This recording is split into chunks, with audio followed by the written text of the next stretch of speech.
शुभ समाचार की शुरुआत करेंगे। सबसे पहले बात रामनगरी से आए शुभ समाचार की। रामनगरी में तेजी से विकास के काम किए जा रहे हैं। साथ ही साथ भगवान श्री राम की नगरी अयोध्या में श्री राम जन्मभूमि पर भव्य राम मंदिर का निर्माण अब अंतिम चरण में पहुंच चुका है। अब मंदिर परिसर का गेट जल्द बनकर तैयार होने वाला है और इस द्वार का नामकरण भी जाएगा। इतना ही नहीं, आपको बता दें 4 किलोमीटर लंबी बाउंड्री वॉल के पास 25 वॉच टावर भी बनाए जा रहे हैं। रोजाना रामलला के दर्शन करने के लिए देश विदेश से बड़ी संख्या में भक्त पहुंचते हैं। दर्शन के बाद सभी हनुमानगढ़ी में वीर बजरंगी के दर्शन भी करते हैं। ऐसे में भक्तों के लिए तमाम आधुनिक सुविधाएं दी जा रही हैं और बड़ी खबर यह है कि अब बिल्कुल अंतिम रूप दिया जा रहा है राम मंदिर को।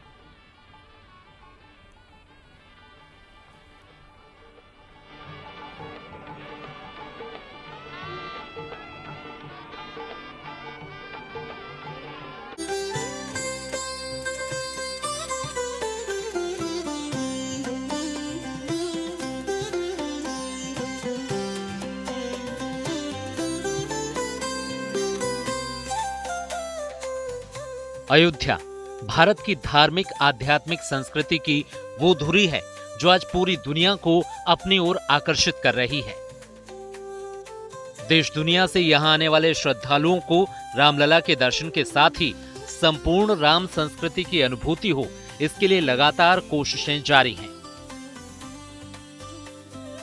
लिहाजा धार्मिक आध्यात्मिक नजरिए से ही नहीं बल्कि पर्यटन के नजरिए से भी अयोध्या का विकास किया जा रहा है। इस बीच गुड न्यूज ये है कि मंदिर विस्तार का काम तेजी से चल रहा है और अब मंदिर पूर्णता की ओर बढ़ रहा है। मंदिर निर्माण समिति के अध्यक्ष नृपेंद्र मिश्रा के अनुसार भव्य राम मंदिर का निर्माण अब अंतिम चरण में पहुंच चुका है। निर्माण कार्यों का समय समय पर जायजा लिया जा रहा है और इससे जुड़े हर पहलू पर गौर किया जा रहा है। बाकी सभी निर्माण कार्य अब अपने पूर्णता की ओर हैं। और कल जिला प्रशासन से भी बैठक इस दृष्टि से हुई कि जिला प्रशासन की जो अंदर गुमटियां हैं, खास तौर से सिक्योरिटी की, उनको किस प्रकार से रैशनलाइज किया जाए और उनका समन्वय जो बाउंड्री वॉल बन रही है लगभग 4 किलोमीटर से ऊपर, जिसमें 25 पुलिस के वॉच टावर होंगे, तो उनके साथ किस प्रकार का समन्वय हो कि कोई दोहरा निर्माण या गुमटी भी हो और वहां पे भी हम वॉच टावर बनाएं। रामनगरी की सुरक्षा को विशेष अहमियत दी जा रही है। राम मंदिर की 4 किलोमीटर लंबी बाउंड्री वॉल के पास 25 वॉच टावर बनाए जाएंगे। साथ ही पुलिस गुमटी को भी सही जगह पर शिफ्ट करने की योजना पर काम चल रहा है ताकि पुलिस प्रशासन और सुरक्षा एजेंसियां बेहतर समन्वय के साथ अपने काम को अंजाम दे सकें। वहीं राम भक्तों के लिए गुड न्यूज ये भी है कि अब अयोध्या का आकर्षण कई गुना बढ़ने जा रहा है, क्योंकि अब श्री राम के जीवन से जुड़ी तमाम महत्वपूर्ण स्मृतियों के अयोध्या में दर्शन हो सकेंगे। यहाँ तक कि राम सेतु निर्माण में भूमिका निभाने वाले गिलहरी को भी राम जन्मभूमि में विशेष स्थान दिया गया है। ट्रस्ट ने उसे अंगद टीले पर स्थापित किया है, जहां से वो मंदिर को निहारती नजर आ रही है। अयोध्या के संग्रहालय के लिए दुर्लभ लिपियां संजोने का काम भी चल रहा है। इस संग्रहालय में रामायण से जुड़ी मूल प्रतियों को रखा जाएगा। अनेक संस्थाओं को, राज्य सरकारों को हमने पत्र लिखा है कि आप कृपा करके अपने प्रदेश में जो खोज करके ओरिजिनल स्क्रिप्ट हो, मूल प्रकाशन जो हो, वह रामायण अगर वह दे सकें और हम लोग फिर जाकर के वहां चयन करें। इस बार अयोध्या की दीपावली और भी खास रहने वाली है, क्योंकि 15 अक्टूबर तक गेट नंबर 11 का निर्माण पूरा कर उसका नामकरण भी कर दिया जाएगा। 11 नंबर गेट 15 अक्टूबर को तैयार हो जाएगा और उसका नामकरण भी 15 अक्टूबर तक हो जाएगा। अयोध्या में श्री राम जन्मभूमि का मंदिर जो तैयार होता नजर आ रहा है, उसको भव्य स्वरूप दिया जा रहा है। ये गेट नंबर 11 है, जिसको वीवीआईपी गेट कहते हैं, और इस वीवीआईपी गेट को गुलाबी पत्थरों से सजाया जा रहा है, भव्य रूप इसको दिया जा रहा है। इस पे 2 शिखर तैयार होंगे, बाकायदा गेट, एक एंट्री और एक एग्जिट दोनों बनाए जा रहे हैं, और बहुत ही भव्य तरीके से इसको बनाया जा रहा है। 15 अक्टूबर को ये तारीख तय की गई है, जिस दिन इस गेट का नामकरण के साथ ही उद्घाटन किया जाएगा। अयोध्या में मंदिर निर्माण जैसे जैसे अंतिम पड़ाव पर पहुंच रहा है, राम भक्तों का उत्साह बढ़ता ही जा रहा है। जाहिर है, विश्व स्तरीय पर्यटन सुविधाओं से धर्म और आध्यात्म की प्रतीक रामनगरी अयोध्या का आकर्षण अब कई गुना बढ़ने जा रहा है। Mayank Shukla, Ayodhya, good news today. और अब बात कर लेते हैं बाबा धाम देवघर की। यहाँ पर सबसे अनोखी परंपरा हरि और हर का मिलन है। मान्यता के अनुसार इसे भगवान विष्णु और भगवान शिव का मिलन कहते हैं। इसी परंपरा को हिमाचल प्रदेश के रहने वाले शुभम भारद्वाज और उनकी पत्नी ने निभाया। ये दोनों भगवान कृष्ण की मूर्ति लेकर बैद्यनाथ धाम पहुंचे हैं, जहां पर भगवान विष्णु के अवतार कान्हा को भोलेनाथ के दर्शन करवाए। खास बात यह है कि कान्हा की जो मूर्ति इनके साथ है, ये इसे अपने साथ हर जगह लेकर जाते हैं, मानो कान्हा भी इनके परिवार के सदस्य हैं।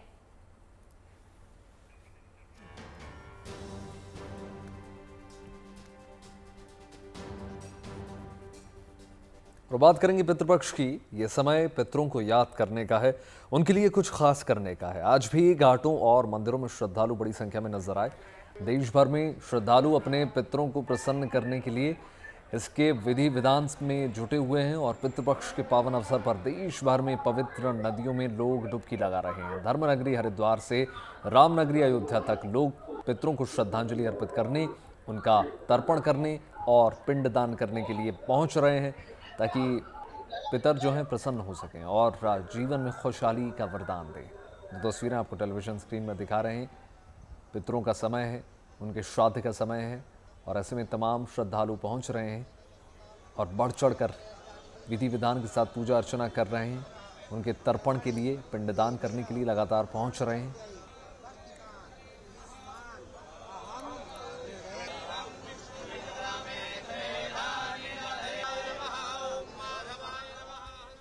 और अब रुक कर लेते हैं टेक्नोलॉजी जगत की बड़ी खबर से। आईफोन्स के दीवानों के लिए आज एक बड़ा दिन है, क्योंकि एप्पल आज रात आईफोन 17 और आईफोन 17 प्रो सीरीज को लॉन्च करने जा रहा है।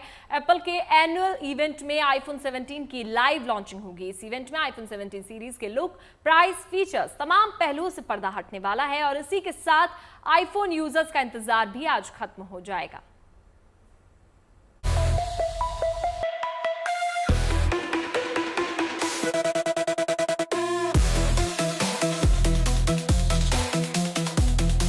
अगर आपका दिल आईफोन्स के लिए धड़कता है तो ये खबर आपके लिए है।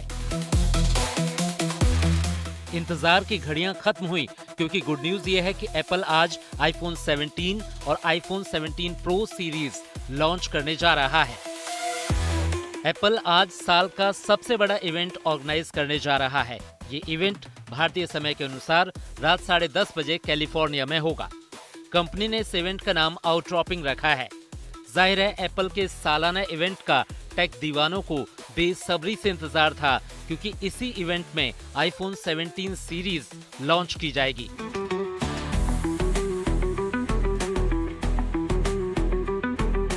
जाहिर है, ये इवेंट आईफोन लवर्स के लिए एक नहीं कई सौगात लेकर आने वाला है। आईफोन यूजर्स के बीच सबसे ज्यादा क्रेज आईफोन 17 के लुक को लेकर है। तो गुड न्यूज ये है कि आज इस सीरीज के लुक से भी पर्दा हटने वाला है। इसके अलावा कंपनी न्यू एयरपॉड्स और एप्पल वॉच को भी अनवील कर सकती है। आईफोन 17 सीरीज के फीचर्स को लेकर काफी चर्चा है। एप्पल आईफोन 17 लाइनअप में कई नए फीचर्स देखने को मिल सकते हैं। यहाँ Apple intelligence, new selfie camera lens, processor और कई नए फीचर्स को अनवील किया जाएगा। चर्चा है कि आईफोन 17 प्रो में ट्रिपल रियर कैमरा सेटअप मिलेगा। कई रिपोर्ट्स में दावा किया गया है कि तीनों ही रियर कैमरा लेंस 48 मेगापिक्सल्स के सेंसर के होंगे। एप्पल इस साल आईफोन 17 लाइनअप को अनवील करेगा, जहां कंपनी इस साल भी 4 मॉडल को लॉन्च करेगी। इसमें आईफोन 17 प्लस की जगह पर आईफोन 17 एयर दस्तक दे सकता है। खबर है कि आईफोन 17 का काफी कुछ डिजाइन आईफोन 16 के जैसा होगा। अपकमिंग हैंडसेट में 6.3 इंच का डिस्प्ले दिया जा सकता है, जिसमें 120 हर्ट्ज का रिफ्रेश रेट्स मिलेगा। इसमें 24 मेगापिक्सल्स का फ्रंट कैमरा मिलेगा। इसमें A90 न्यू चिप का यूज किया जाएगा।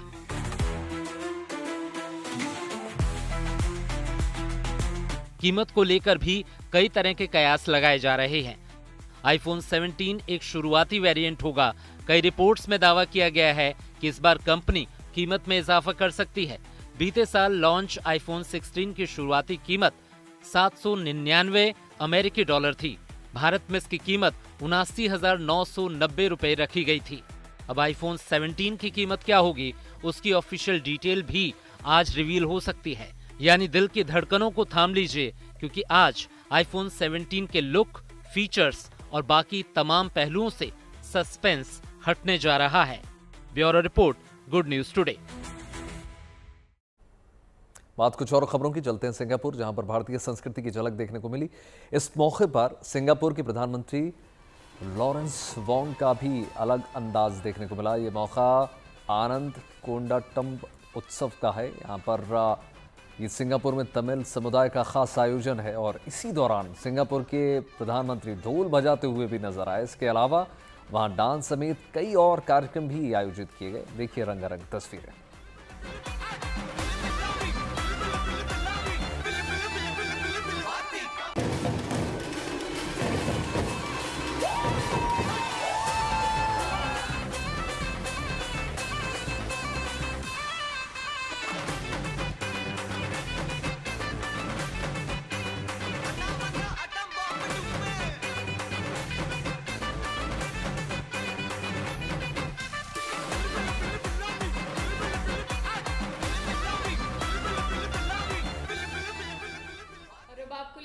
पापुआ न्यू गिनी, जहां पर भारतीय नौसेना ने दिल जीत लिया। दरअसल वहां की राजधानी पोर्ट मोरेस्बी में नौसेना के जाबाजों ने अपने बैंड की शानदार परफॉर्मेंस दी और लोगों को मंत्रमुग्ध कर दिया। यह मौका पापुआ न्यू गिनी के 50वें स्वतंत्रता समारोह से जुड़े सेलिब्रेशन का रहा, जिसमें रंगारंग कार्यक्रम भी पेश किए गए।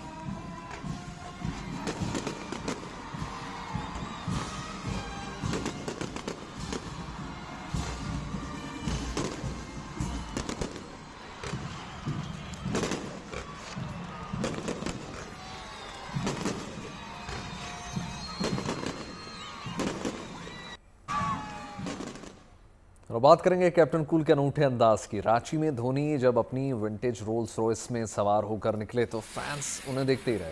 धोनी के फैंस की भीड़ काफ़ी दूर तक उनके साथ ही चलती रही और साथ ही साथ ये भीड़ तस्वीरों को कैमरे में कैद करती हुई नजर आई। धोनी ने अपने फैंस के लिए कुछ देर के लिए गाड़ी की स्पीड स्लो करी और फैंस का अभिवादन भी स्वीकार किया, मुस्कुराते हुए नजर आए और फिर आगे निकल गए। धोनी के इस अंदाज को देखकर फैंस की खुशी का ठिकाना ना रहा। यूँ तो धोनी बाइक के शौकीन, बाइक लवर हैं और अक्सर बाइक पर सवार नजर आते हैं जब भी घर से बाहर निकलते हैं, लेकिन उनके पास एक से बढ़कर एक कारों का भी कलेक्शन है और उन्हीं में से एक है ये विंटेज रोल्स रॉयस गाड़ी, जिसे लेकर वो रांची की शहर की सड़कों पर निकले। देखिए तस्वीर।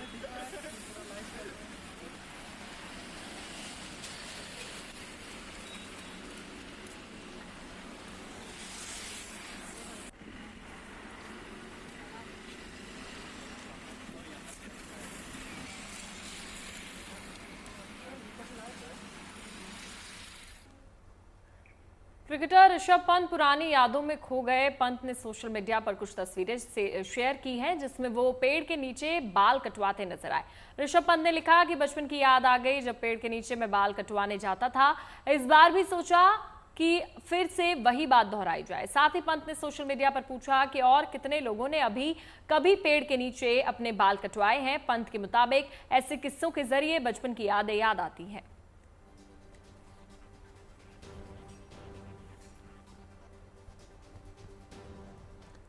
और अब आपको ऐसी तस्वीर दिखाते हैं जिसे देखकर लोग हैरान हो रहे हैं। पहाड़ों में मूसलाधार बारिश और भूस्खलन की वजह से 4 बीएड के छात्रों ने पिथौरागढ़ जिले में मुनस्यारी में अपने परीक्षा केंद्र तक पहुंचने के लिए हेलीकॉप्टर का इस्तेमाल किया। हैरानी की बात यह है कि ये चारों छात्र राजस्थान से हल्द्वानी आए थे। भूस्खलन की वजह से सड़कें बंद मिली। इन्होंने एक निजी हेलीकॉप्टर सेवा से संपर्क किया और 3 सितंबर को हल्द्वानी से मुनस्यारी के लिए उड़ान भरी और केवल 40 मिनटों में अपने परीक्षा केंद्र में पहुंच भी गए। प्रत्येक छात्र ने यात्रा पर 10,000 रुपए से ज्यादा खर्च किए। यह तस्वीरें, ये वीडियो सोशल मीडिया पर जमकर वायरल हो रहा है। छात्र परीक्षा देने के लिए हेलीकॉप्टर से पहुंचे।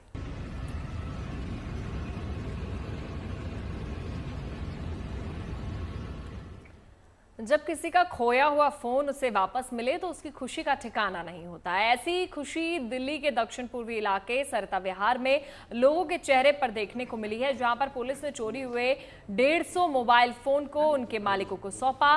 दरअसल पुलिस ने सरिता विहार में मोबाइल डिस्पोजल मेले का आयोजन किया, जिसमें जिले के अलग अलग थाना क्षेत्र से चोरी हुए मोबाइल फोन बरामद कर उनके सही मालिक को सौंपा गया। इस मेले में 151 लोगों को चोरी या खोए हुए मोबाइल लौटाए गए। इतना ही नहीं, उनको मोबाइल के साथ चॉकलेट भी दी गई है, जिसके बाद उन लोगों के चेहरे खुशी से खिल उठे।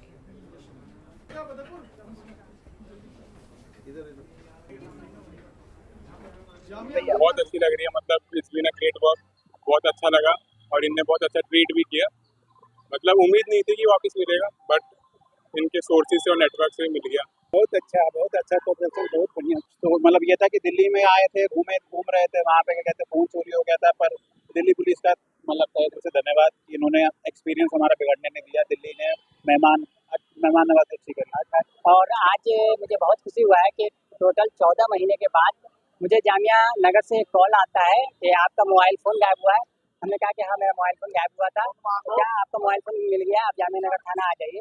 तो हमें स्कैम टाइप का लगा था कि मुझे कोई इस तरह का स्कैम किया जा रहा है, क्योंकि 14 महीने के बाद अनएक्सपेक्टेड होता है। उसके बाद भी हमने एक फ़ोन खरीदा और वो भी गायब हुआ, तो अनएक्सपेक्टेड था कि डिस्ट्रिक्ट साउथ ईस्ट में हमने मोबाइल डिस्पोजल मेला ऑर्गेनाइज किया है, जिसमें कई लोगों के जिनके फ़ोन्स स्नैच हो जाते हैं या गुम जाते हैं, उनकी लॉस्ट रिपोर्ट लिखाई जाती है, उनको हमने एक CEIR पोर्टल के माध्यम से हम ब्लॉक करवा सकते हैं। पुलिस वाले जामताड़ा के जीतपुर गांव से फुटबॉल मैच देखने के लिए भीड़ की ऐसी तस्वीरें निकलकर सामने आई मानो कोई फुटबॉल का मैच नहीं, महाकुंभ जैसा आस्था का पर्व हो। मैच देखने के लिए लोगों ने पेड़ों की टहनियों को अपना अड्डा बना लिया, मकानों की छत और टीलों पर चढ़कर मैच का आनंद उठाया।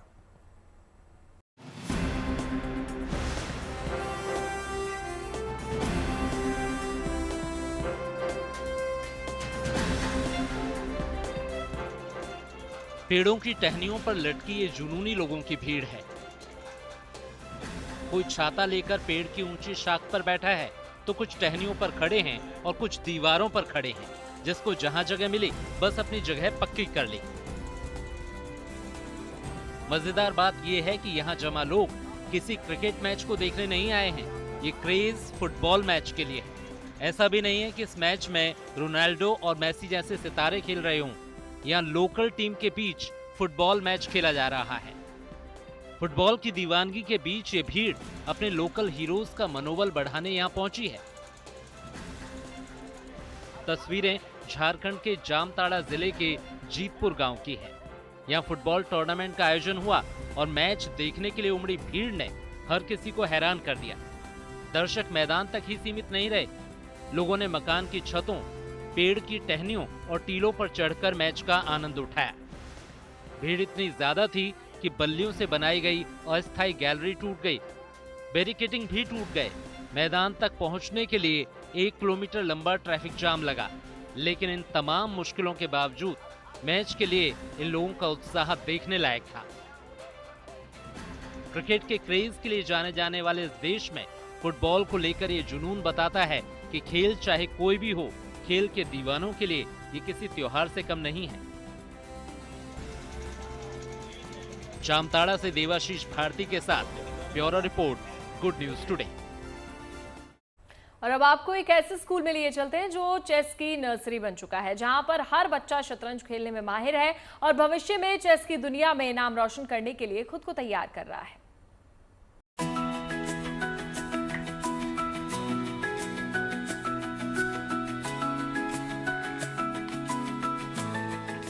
इनमें से कोई विश्वनाथन आनंद बनना चाहता है तो कोई कोनरू हेम्पी, किसी का सपना गुकेश डी के जैसा बनने का है तो कोई शतरंज की दुनिया में प्रज्ञानंद की कामयाबी दोहराना चाहता है। कुछ इसी शिद्दत और लगन के साथ शतरंज की इस पाठशाला में हर चाल भविष्य को बेहतर बनाने के लिए चली जा रही है। शह और मात का हर दाव जिंदगी को संवारने का काम कर रहा है। तस्वीरें गुजरात के महिसागर के रतु सिंह नामुवाड़ा गांव के सरकारी प्राइमरी स्कूल की हैं। इस स्कूल में प्री प्राइमरी से लेकर 8वीं क्लास तक के सभी छात्र छात्राएं चेस खेलने में माहिर हैं। इस स्कूल में चेस खेलने का कल्चर 4 साल पहले शुरू हुआ था। अब पढ़ाई के अलावा चेस इस स्कूल की पहचान बन गया है। चेस जो मैं थोड़ा जानता था वो मेरे बच्चों के लिए स्कूल में सिखाना चालू किया, और ये चालू किया मैंने 2021 में जुलाई महीने के आसपास। तो आज मेरे ख्याल से 4 साल और 2 महीने या 3 महीने हुए, लेकिन तब से हम कंटिन्यू इसको रखे हैं और चल रहा है अभी। इस स्कूल के स्टाफ की कोशिश यही है कि यहाँ पढ़ने वाले बच्चे पढ़ाई लिखाई के अलावा खेलों में भी नाम रोशन करें। लिहाजा प्रशासन ने खुद ही संसाधन जुटाकर चेस को स्कूल की दिनचर्या का अहम हिस्सा बनाया।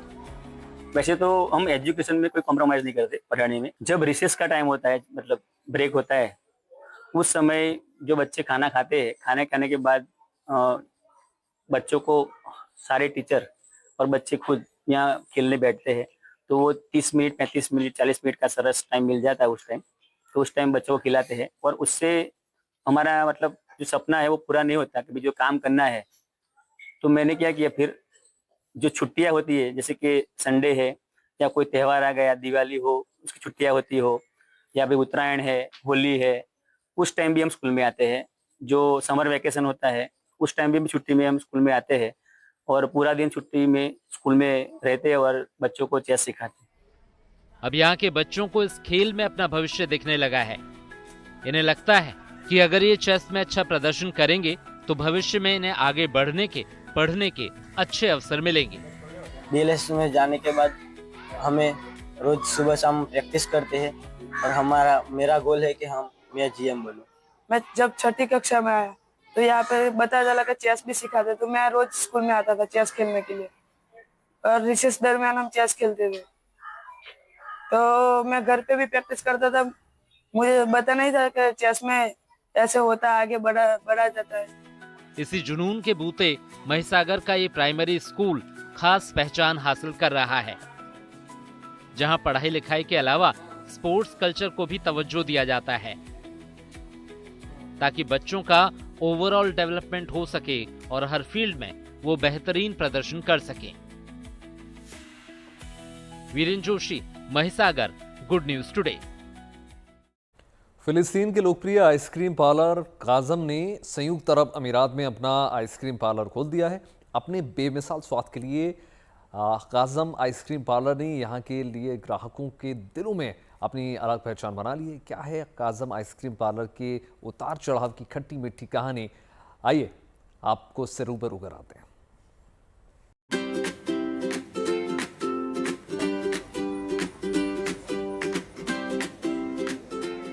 खट्टा मीठा स्वाद और ठंडक बेमिसाल। काज़म आइसक्रीम पार्लर का जायका ऐसा कि दूर दूर से लोग इसके स्वाद के लिए यहाँ खिंचे चले आते हैं। दिलचस्प ये है कि फिलिस्तीन का यह आइसक्रीम ब्रांड अब UAE पहुंच गया है। हालांकि इस जर्नी में काज़म आइसक्रीम पार्लर ने कई उतार चढ़ाव देखे, लेकिन इसके जायके ने ग्राहकों से ऐसा रिश्ता जोड़ा कि दौर बदलते रहे और ये सिलसिला चलता रहा। दरअसल स्वाद और मिठास का ये सिलसिला शुरू हुआ 1950 में गाजा की गलियों में। तब से काज़म आइसक्रीम का जायका कई जनरेशन के लिए यादों की ऐसी मिठास बन गया जो मुंह खोलते ही आज भी जहन में उतर जाती है। लोकप्रिय फिलिस्तीनी आइसक्रीम पार्लर काज़म अब UAE के आसमान में एक नई शुरुआत कर चुका है। जाहिर ये आइसक्रीम पार्लर न सिर्फ स्वाद परोस रहा है, बल्कि विस्थापित फिलिस्तीनियों को यादों से भी जोड़ रहा है। काज़म अब आसमान में आइसक्रीम के स्कूप और अपने प्रसिद्ध खट्टे स्वाद वाले पारंपरिक फिलिस्तीनी स्लशी पेय के जरिए स्वाद की अनोखी परंपरा को परोस रहा है। हालांकि 7 दशकों की इस यात्रा में काजम आइसक्रीम पार्लर को कई दुश्वारियों का भी सामना करना पड़ा। 70 सालों तक गाजा की पहचान रहा काजम को युद्ध की वजह से आए आपूर्ति संकट के चलते बंद करना पड़ा। 2023 में थोड़े समय के लिए इसे फिर खोला गया, लेकिन हालात ने उसे दोबारा बंद होने पर मजबूर कर दिया। इस सब के बावजूद मायूसी से इतर काजम के मालिक ने उम्मीद का दामन थामा और अब उसी उम्मीद की यूएई में नई शुरुआत हो चुकी है। काजम के उतार चढ़ाव की ये खट्टी मीठी कहानी बताती है कि अगर मजबूत हौसला हो तो कामयाबी जरूर मिलती है और मंजिल पाने की खुशी इस आइसक्रीम जितनी ही मीठी होती है। Bureau report, good news today.